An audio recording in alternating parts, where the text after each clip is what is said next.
Thank you guys, we hit the 100 subscriber marks, and now onto our video.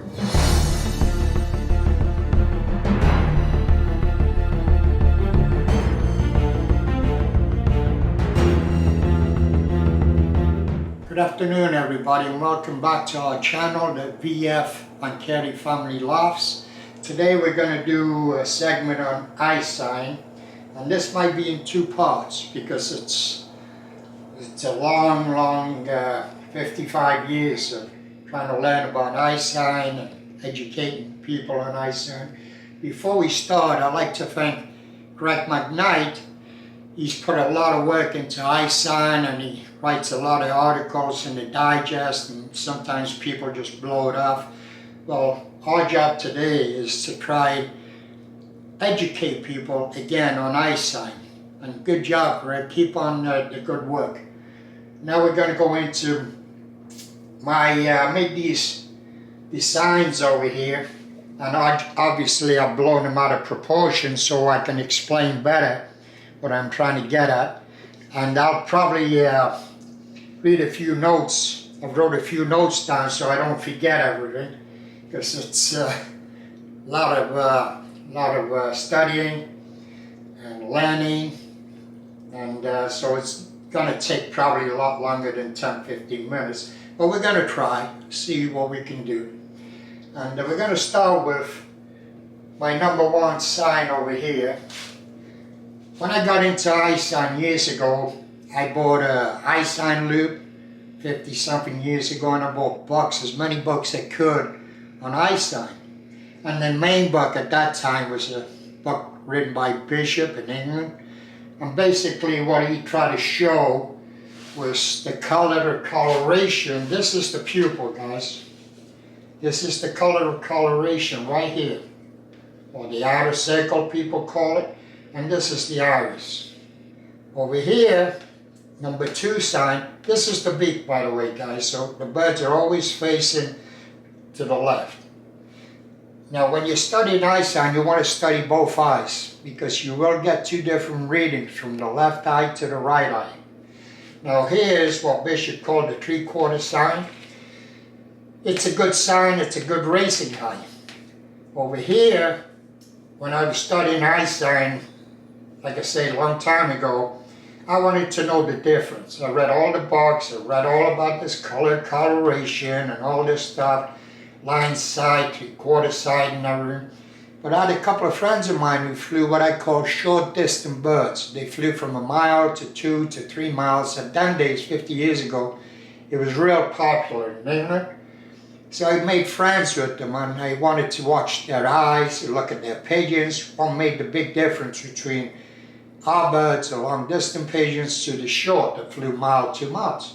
So I used to go over there and study them. And what I found with that was that 99% of the birds was the number one eye sign. People call it chicken eyes and everything. There's no pigments are all in there. It's just plain. And if you notice, the pupil is very large compared to our birds, the homers. Now, what I got out of that is that these birds here were all short distance birds. They were sprinters that come out of that crate from 1 mile away like a bullet, straight. And they used a lot of the senses from the nose and the ears. They used a lot of that. But that pupil was large and never enlarged or became small or large. It just stayed one side because they used a lot of segments from, like I say, the smells and the ears. And like I say, there's just out and out sprinters. That's all they were. If you take them out to 50 miles, you lose them. They're like the common eyes, or what we call wild pigeons. And that's the kind of eye you're going to find. When studying our birds, the race birds, now again, you have a smaller pupil here. And you'll have in the iris, you have what they call mountain ranges. These mountain ranges, they're all pigments. And I'll explain later how they become and how they be created. And this is what they call a 3/4 sign. They're great racing eyes. And the pupil is usually medium, a lot smaller than a sprint bird. And again, I'll explain that as we go along, try to. And then over here is the 3/4 sign. Over here, you'll find that it's what we call, the bishop called, the lion's sign. And in the color coloration, you'll have some distant lines, they call them, spikes coming out. The iris got the color coloration, adoption lines you got here, and they all mean something. That's great and dandy, but my goal was to find out why it did create, where did these come from? What creates all of this? And what creates the bishop green? He said that this is the best eye, the best breeding eye, and everything. So, after studying and questioning myself all the time, there's got to be more than this. You know, you can't just say, oh, look at this color coloration, and it's going to be, just because it's a great race, it's going to be a big breeder. And that's where eye signs started falling apart. Because a lot of people figure, well, my bird's got all of this, and I won a few races, and it's not breeding out of it. Ambitious sword on this eye sign. And here, you have what they call a full circle green. I tried to, like I say, enlarge these and try to make the best I could out of them. And you got a lot of mountain ranges. This is great. You know, this is all part, but what's really the secret behind all of this? I've had people for years asking me, what's the secret of eye sign? What makes a racer? What makes a breeder? Well, today in this video, guys, I'm going to open up and give you these secrets. So I'm going to pass them on to you. First time I've ever done it. I've never given out these kind of secrets before in my life. And today, in this video, when we get into detail in a minute, I'll try and explain my version of my knowledge, what makes a breeder's eye, and the reason why. I've always wanted to know why. Why the bishops say this was the greatest breeding eye? Well, I defunct a lot of these. For instance, over here, years ago, people used to say, well, if you find a golden nugget in the pupil, oh my God, that's a great pigeon. That's a breeder. Oh yeah? Then over here you get the glitter. And guys swore by it. He said, if you get a little glitter like this in the pupil, it's you know, the end all of you found a gold mine. That was fine and dandy, but why? Why does it supposed to be the golden nugget that floats in the pupil? What creates that? Is that it? I knew there had to be more.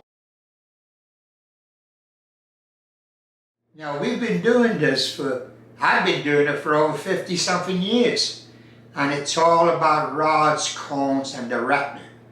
What happens is, again, in a human we have 10,000 cones, and out of the 10,000 you got 92% of rods. The rods and cones are cells, and what their job is to send messages to the retina. The retina covers the inside of an eye pupil that you can't see. You can't see retina cells, you can't see cone cells. And that's where the brain gets all the information from the retina, the cone, and the rods. Now the job of the cones is it's colors, basically. I'm making this as simple as I can. I'm trying to remember as much as I can. Well, like I say, I'm not getting any younger. The cones are the colors. They decide if you're going to have blue eyes, brown eyes, the same with the pigeons. Again, over here, this where that comes from, the cones, the color, the iris, the mountain range, that's all the dark pigments. They all come from the pigments, the cells, the rods. The cones, again, people years ago used to say, oh, birds can't see ultralight and stuff like that. Well, humans can't see ultralight, they cannot. They need a black light to see a scorpion or something to shine on, then they'll see the violet. Well, pigeons have an extra cone. That extra cone, that cone cell, can see ultraviolet. People years ago, they can see ultraviolet. Yeah. Humans can see all the colors of the rainbow. They can see red, orange, yellow, green, indigo, violet. But pigeons see more. They can detect beyond violet color. They can see ultraviolet. Ultraviolet means they can see basically in the dark. But we thought we never could. Believe me, they can. And that's all due to the cones. The cones are part of what detects sense to the retina and the retina to the brain. That breaks it down to what they colors they can see. That's how we get the colors, all the colors through the cones, not the rods. The rods, their purpose is, as far as the rods are concerned, is all these pigments over here. It's all called that the brain sends back the messages to the, for instance, over here. Years ago, people used to think that this part over here on the eye, see 11 o'clock, oh, that's a great eye sign. That's if a bird's got this, it's great. No. Genetically wise, again, we go back to the genetics. Make sure you go back to the breeding genetics. This only represented that the father or the mother or the grandfather, grandmother, was a pie. When you see a light brown over here at about 10 to 11 o'clock, it represents that that pigeon's got white in them again. That's how you get that. Over here, people started confusing these two. You see a real dark patch over here. And that dark patch, scientists, this is all scientific knowledge. It's not fairies, it's all proven scientific knowledge. Over here, when a bird at 12 o'clock had a darker sign like this represented that this pigeon broke a leg, broke a wing. Last year's flying, or that couple of years, it broke a wing or a leg or something. Again, the pigments will send messages back to the iris. And that's how, it's like a pigeon. When you open up a wing and you see fret marks that had about a week out or something, or a year out, whatever comes back, you'll have fret marks the following year. This is what this represents. And again, over here, the light brown, and it's nothing to do with the eye. It has nothing, it's just the eye brain is trying to tell the iris what it's gone through, the experiences gone through, the pigments, the genes, the broken legs. This is what all this is about. The same thing again about people years ago used to think that golden clusters in the pupil and the sprinkles, the right sprinkles, yeah, they did have something to do, but they never explained because they didn't know the answers. And the answers, my friends, are all down here. This is the foundation breeders right over here.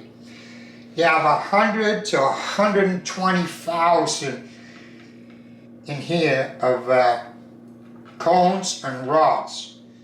All these black marks over here, and inside here you'll see the pupil, see it? Now you see a little difference here. In the pupil here, in this foundation pigeons, that these races they're not. A lot of times people say, I got a bird that wants 10 races. How come it's never bred in it? And that's what I would always ask when I went to judge eye signs for people who used to ask me to come over and pick out. I'd say, what do you want me to pick? Your best racer or your breeder? Because they can be completely different. Again, it's a perfect example. It's got all the mountain ranges, it's got all the pigments inside the eye. What happens here, it just represents, if it's a long distance bird, light eyes like this means sprint. Darker eyes, the longer distance. I'll guarantee if you have a 300 mile, 400 mile race, and it's a smash, you're gonna get all your dark-eyed birds come in. And if it's a fast race, you're gonna get the bright yellows, the violets, the purple, the Johnson breed, speed birds. And they say, well, I got a bird that's won all kinds of 200-300 mile and it's a purple or a pearl, you know. Well, if you look closely in the eye, you'll start seeing these inner circles, spikes coming out, and that's what gives it the distance. But if it's just plain in this, no, that bird will not win no races. But this bird will. This bird that's got that bright eye on him and everything, but it's got the distant lines inside and the darkness down there. It's a dual purpose eye. Again, this is great information, guys, that we've known for a long time. But is it a breeder? That's the question. How can you have a pigeon win so many races and never breed anything? And how can you have a bird that seems so simple in the eye breed a foundation? Well, here's the answers, guys. I'm going to give you the answer. Again, a secret that I've had for a long time, and explain to you it again. Not just telling you, explain, because that's why I got mad. I was going to get out of eye sign 50 years ago. I would have if I didn't find the answers through reading a lot of notes I took, handled a lot of super pigeons, and they all had one thing in common.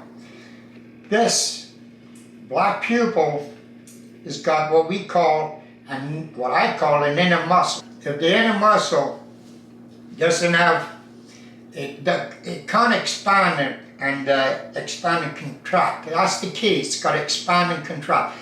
Brad Laverne wrote a book years ago, and Pete DeWeerd, he used to say, you know, if you get a pigeon in your hand and you look at the eye and you see that eye go move, woof, that pupil go to 12 o'clock, and then it moves down to 4 o'clock and then up to 12.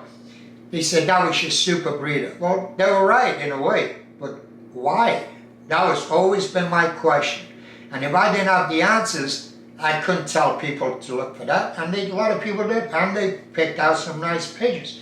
But the smaller that pupil, and the thicker that inner circle over here, people call it, but I call it the muscle. And you have muscles over here too, the outer muscle. And they're all controlled by the rods. The rods, that's 93% of the eye that send messages to the brain, is all these marks over here. There's signs that the eye gets over here. And when you have an eye sign glass and you look, a lot of people, this is where we lost a lot of people in eye sign. It's because they couldn't see this. This is very hard to see. I have problems seeing it with my 16 eye, and I've studied this for 50 years. If that's perfect sunlight, this and that, the other, I miss it. I have to go back. I have to use I'll show you later, guys, my eye sign box. With my eye sign box, I'll tell you guys, you will see everything you need to know. And that's how a lot of super breeders ended up in the garbage can, and so on and so forth. But when a bird has got, he'll go again, the same thing. The pupil is very small.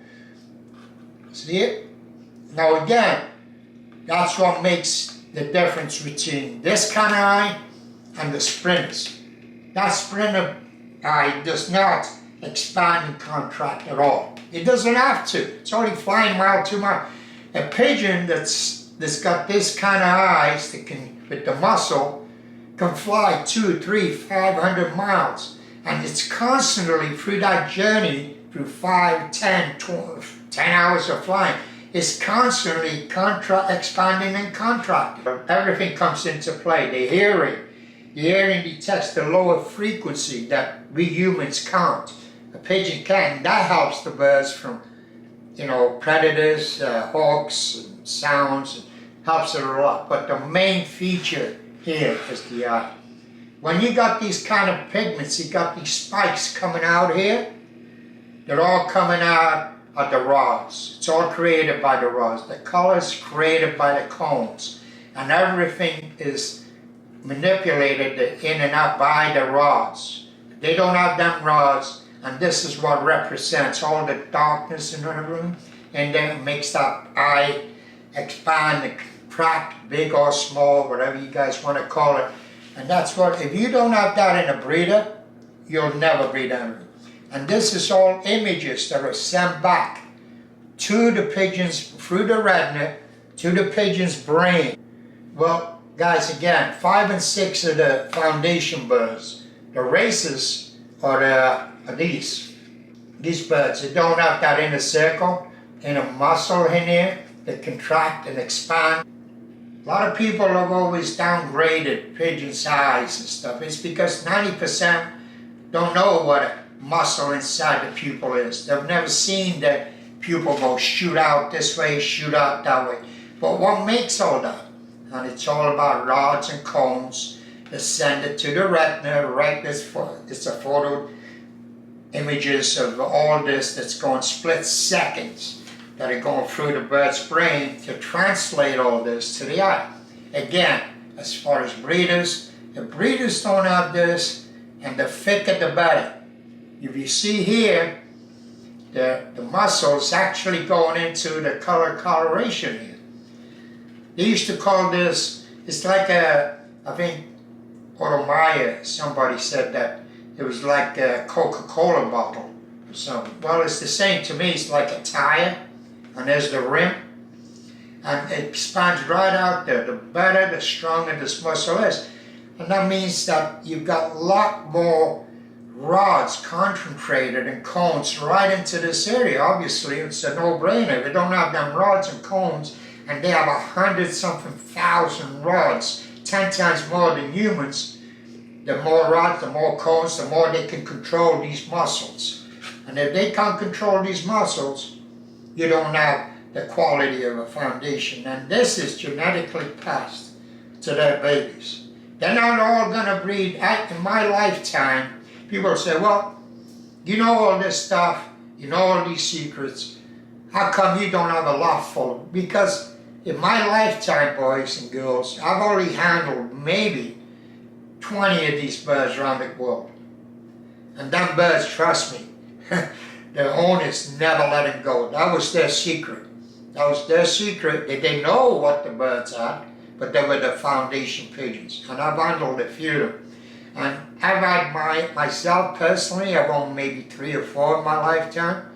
And unfortunately, like I say, if you don't have an eye box, you miss it a lot of times. A lot of pigeon guys do. Just because, you know, this bird won all the races, or this bird's won all the races, it means absolutely nothing as far as carrying on the genes. Because if it doesn't have that muscle to control them rods and cones that goes through the retina to the brain, basically you just got a racer. That's all you have. But they're not going to represent and send them genes into the... You might get 1 or 2 youngsters, and people say, well, you know, yeah, that bird there won so many, bred so many winners, but look at that pigeon again in an eye box. I guarantee, and I'll bet anybody, whatever they want, that I'll find, they'll have a huge inner circle in it that they've never noticed, because they've concentrated on color coloration, the mountain ranges. Yeah, that's nice, but it's not the foundation pigeon. These are the foundation pigeons. When you've got them rods shooting out like this, and you've got the inner circles coming in, the distant lines. Again, this is by hundreds, 150,000 rods and cones that create all this. So it's pretty simple. The more cones, the more rods, and again, the cones control the color of the bird's eyes. Okay guys, now we get to the exciting part of the eye box. This is where there is a tell-all. Like I say, you know, I've got an eye loop I've used for 50 years and everything, that's great. But when I get to the eye box, it tells me everything. This pigeon's band number is 43716. He was champion Camille Combine. In 16 as a young bird, he was second overall young bird champ. Secret over here that you guys, I'm sure there's a lot of people still out there who got him. But I'm going to put, I call this pigeon Cherry's Gold, named after Kerry. But he's bred a lot of super pigeons. And one of the reasons I put him right to stock is because of his eye. Once you put the eye in here, come around this way. You'll see, you got to focus it with the inner circle over there, and then you hit. What happens is that eye just goes bonkers. See, that's what the eye box is. It makes that open and close, and you can see that muscle inside. And again, if you bring it into light, you're going to see a completely different eye, guys. Trust me. Thanks for watching, guys. And one thing I want you guys to do is to go over this video over and over again. Trust me, if you learn it The more you watch this, and if you watch the breeders segment video we did, between this and the video segment, you're 80% there, guys. Trust me, it's a lot of hours spent from my part and other people trying to study eye sign and breeding genetics. And it all will come together for you guys, but you must, just one time watching, you ain't gonna get it. I'm still learning myself, trying to learn more and more every time. I wish I had somebody come out with videos like this or books like this when I was getting into the sport. I would have known a lot more earlier than I do now. And I'm still learning, guys. You know, I'm not the end of all, but we're close. Trust me, you are close. Make a better pigeon breeder and a better, much better selector and grader of pigeons. Trust me, I've done it, and I've graded birds all over the world. And again, if it doesn't have that inner muscle or that outer muscle, gotta have that small pupil, gotta have that everything in there that I've shown you, we talked about, gotta have them rods and cones. It goes through the retina to the brain. The brain controls everything, my friends. And if it doesn't have a brain, you don't have a pigeon. Thank you. See you soon.